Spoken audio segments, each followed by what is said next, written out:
ఓం మహాగణాధిపతయే నమః. ఓం గురుభ్యో నమః. ఓం శ్రీమాత్రే నమః. పరమేశ్వర స్వరూపమైనటువంటి జ్యోతిష, వాస్తు మరియు ఇతర అనేకమైనటువంటి శాస్త్రములను మనకు అందించినటువంటి మహర్షులకి నమస్కారం. హయగ్రీవ హయగ్రీవ హయగ్రీవేతి యో వదేత్ తస్య నిస్సరతే వాణి జహ్నుకన్యా ప్రవాహవత్. అరుణాం కరుణాతరంగితాక్షీం ధృతపాశాంకుశపుష్పబాణచాపాం అనిమాదిభిరావృతాం మయూకైః అహమిత్యేవ విభావయే భవానీం. శ్రీమాత్రే నమః. ప్రేక్షకులందరికీ కూడా లలితాంబిక అమ్మవారి యొక్క అనుగ్రహం పరిపూర్ణంగా కలగాలని మనస్ఫూర్తిగా కోరుకుంటూ మనం ఈరోజు చెప్పుకోబోయేటువంటి టాపిక్ ఏంటంటే, చూడండి, చాలామందికి ఒక్కొక్క జాతకాన్ని బట్టి, పర్సనల్ చార్ట్ని బట్టి వారు ఏ దేవత ఆరాధన చేస్తే బాగుంటుంది, అందులోని ఆ దేవతకి ఆ దేవతా సంబంధించిన మంత్ర జపం చేస్తే బాగుంటుందా, లేకపోతే ఆ దేవతా సంబంధించిన లేదా ఆ గ్రహ సంబంధించిన దానం ఇస్తే బాగుంటుందా, తర్పణము చేస్తే బాగుంటుందా. తర్పణము అంటే నీటితో కానీ పాలతో కానీ చేస్తూ ఉంటారు. అదేవిధంగా హోమము చేస్తే బాగుంటుందా అనేటువంటిది ఉంటుంది. అది ఎందుకు తీసుకుంటారు అంటే, వీళ్ళ యొక్క పూర్వజన్మ కర్మ ఒక్కొక్క జాతకానికి స్పెసిఫిక్గా ఒక్కొక్క మార్గం ద్వారా అది నల్లిఫై అవ్వడం జరుగుతూ ఉంటుంది.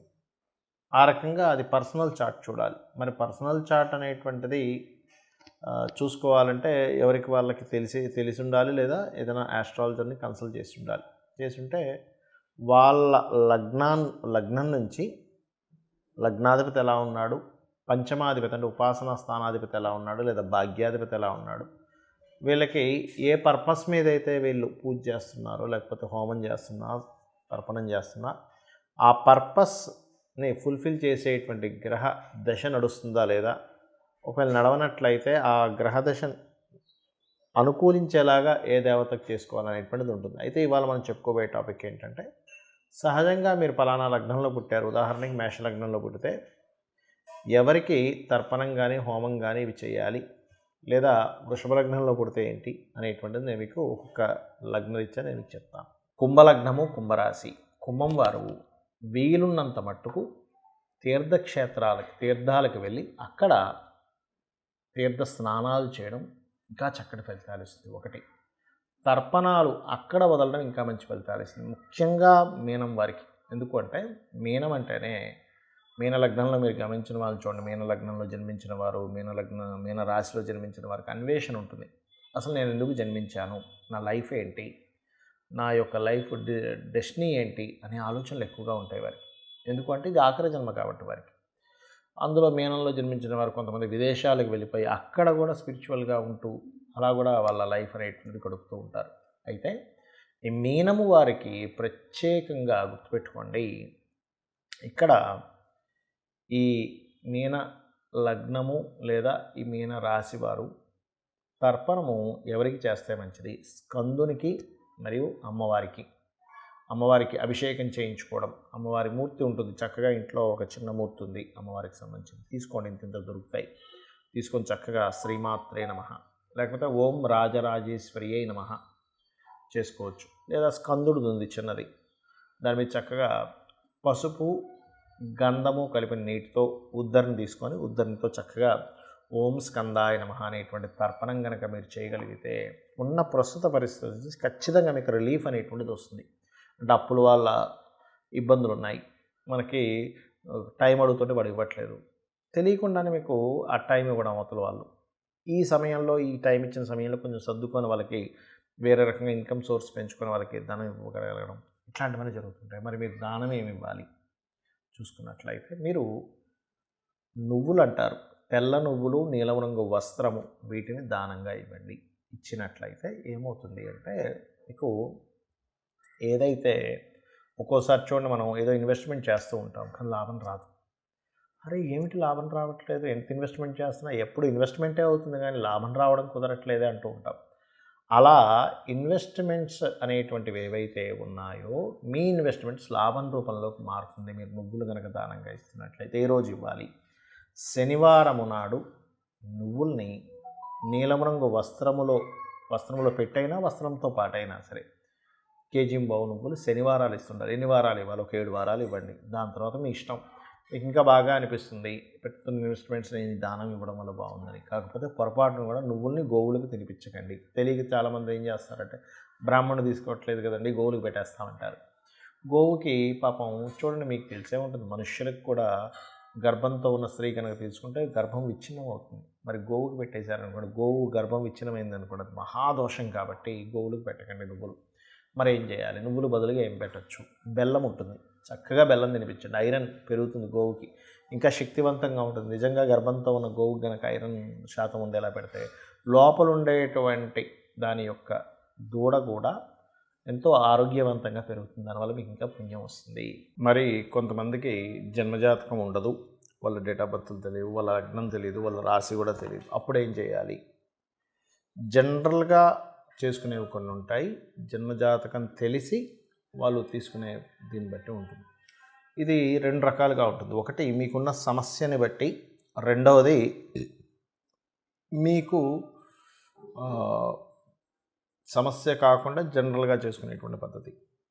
నేను రెండు విషయాలు చెప్తాను. ఒకటి, నిత్యము సూర్య నమస్కారాలు చేసుకోవడం. నిత్యము సూర్య నమస్కారం చేసుకుంటూ సూర్యుడికి అర్ఘ్యం వదలడం. ఇక్కడ మూడు విషయాలు ఎట్ ఏ సేమ్ టైం, ఇక్కడ మూడు విషయాలు ఒకటేసారి జరుగుతాయి. ఎలాగా అంటే, ఒకటి, సూర్యుడిని స్తోత్రిస్తున్నాము ఆదిత్య హృదయంతో, సూర్యభగవాన్ని నమస్కరిస్తున్నాము. సూర్యుడు అగ్నిస్వరూపం, అంటే సూర్యుడిని నమస్కరిస్తున్నామంటేనే ఒక హోమం చేస్తున్నట్టుగా, యజ్ఞం చేస్తున్నట్టుగా, సూర్యుడికి నీళ్ళు వదులుతున్నామంటే తర్పణం జరుగుతున్నట్టుగా.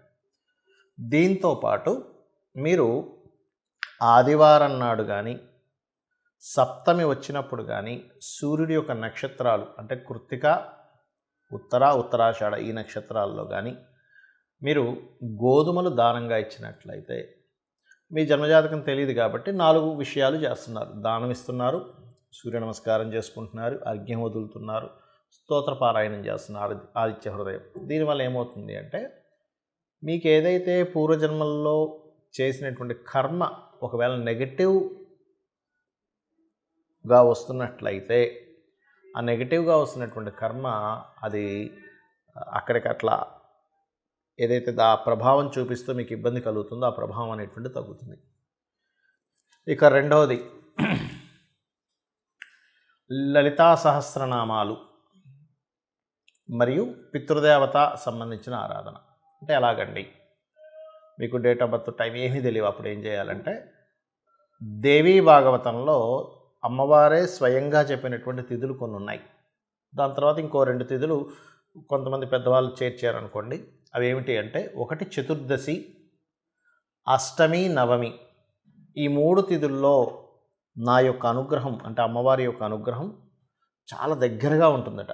ఆ సమయంలో ఎవరైతే దేవీ భాగవత పారాయణం కానీ, చండీ సప్తశతి కానీ, ముఖ్యంగా లలితా సహస్రనామాలు కానీ ఎవరైతే పఠనం చేస్తారో, అంటే బాగా తీవ్రమైనటువంటి కష్టంలో ఉన్నారు, లేకపోతే బాగా తీవ్రంగా ఆగిపోయింది ఏదైనా ఒక విషయం, రోజుకి 27 సార్లు కనుక ఈ తిథుల్లో కనుక చేయగలిగితే మీకున్నటువంటి పూర్వజన్మ పాపకర్మ దగ్ధమవుతుంది. దాని ద్వారా మీరు ఇప్పుడు అనుకున్న సంకల్పం నెరవేరుతుంది. మరియు మొత్తం 5 తిథులు అన్నారు కదండి, 3 చెప్పారు కదా అంటే, తర్వాత చేరినటువంటి అమావాస్య, పౌర్ణమి కూడా, అమావాస్య పౌర్ణమి చేస్తే కూడా ఈ యొక్క అమ్మవారి అనుగ్రహం చాలా త్వరగా చాలా ఎక్కువగా వస్తుంది. ఇక పితృదేవత సంబంధించింది కూడా చేయాలని చెప్పాను. అదేమిటి అంటే,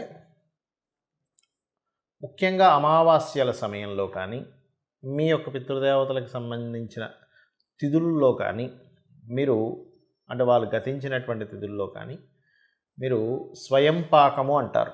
అంటే 1 కిలోనో 2 కిలోలో 5 కిలోలో మీకు తోచినంత మీ స్తోమతను బట్టి బియ్యము, 2 రకాల కూరగాయలు, 2 రకాల పప్పులు, ఉప్పు, చింతపండు, మిరపకాయలు, ఈ రకంగా వండుకునేటువంటి సామాగ్రి ఏదైతే ఉంటుందో, ఒక వ్యక్తి చక్కగా ఇంట్లో వంట వండుకోవడానికి గల సామాగ్రిని మీరు మీకు దగ్గరలో ఆలయంలో ఉన్నటువంటి పురోహితులకి పితృదేవతల కోసం అన్నట్టుగా ఇచ్చినట్లయితే, ఇది కూడా మీ జన్మజాతకంలో ఏదైతే రుణరోగ శత్రు సంబంధించినటువంటి భావం బాగా యాక్టివేషన్ అయి మీరు ఇబ్బంది పడుతున్నటువంటి అంశము చేత్తో తీసేసినట్టుగా ఆ యొక్క ప్రాబ్లం అనేటువంటి తగ్గుతుంది.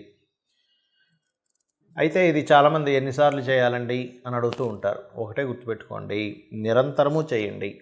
ఎప్పుడైతే మీరు దేవతా కార్యాలు కానీ, హోమాలు కానీ, యజ్ఞాలు కానీ, తర్పణాలు కానీ లేనట్లయితే దానము కానీ మీరు ఎంత చేస్తూ ఉంటారో గుర్తుపెట్టుకోండి. మనం ఎన్ని ఖర్చు పెట్టినా ఒక జీవుడు అంటే ఒక మనిషి జన్మ ఎత్తినప్పటి నుంచి తన తుది శ్వాస అంటే ఆఖరి శ్వాస వరకు కూడా ఎన్నో లక్షలు కోట్లు సంపాదిస్తాడు, ఖర్చు పెట్టేస్తాడు. కానీ ఏది కూడా మన వెంట రాదు. కేవలం భగవత్ సంబంధించినటువంటిది, పరోపకారంగా ఉపయోగించిన ధనం సంబంధించిన పుణ్యము మాత్రమే మన వెంట వస్తుంది, గుర్తుపెట్టుకోండి. కాబట్టి లేదా గోసేవ, గోవులకు వెళ్ళి సేవ చేస్తే కూడా అది పుణ్యంగా వస్తుంది. కాబట్టి ఇది చేయండి. ఖచ్చితంగా మీకు మీ జాతకంలో ఏ దశ నడుస్తుంది, ఏ అంతర్దశ నడుస్తుంది, గోచారంలో ఎలా ఉంది, ఇవేమీ మీరు కంగారు పడాల్సిన అవసరం లేదు. మీకు తెలియకుండానే సకల దేవతల యొక్క అనుగ్రహము, ఆ లలితాంబిక అమ్మవారి యొక్క అనుగ్రహం మీకు కలుగుతుంది. శ్రీమాత్రే నమః.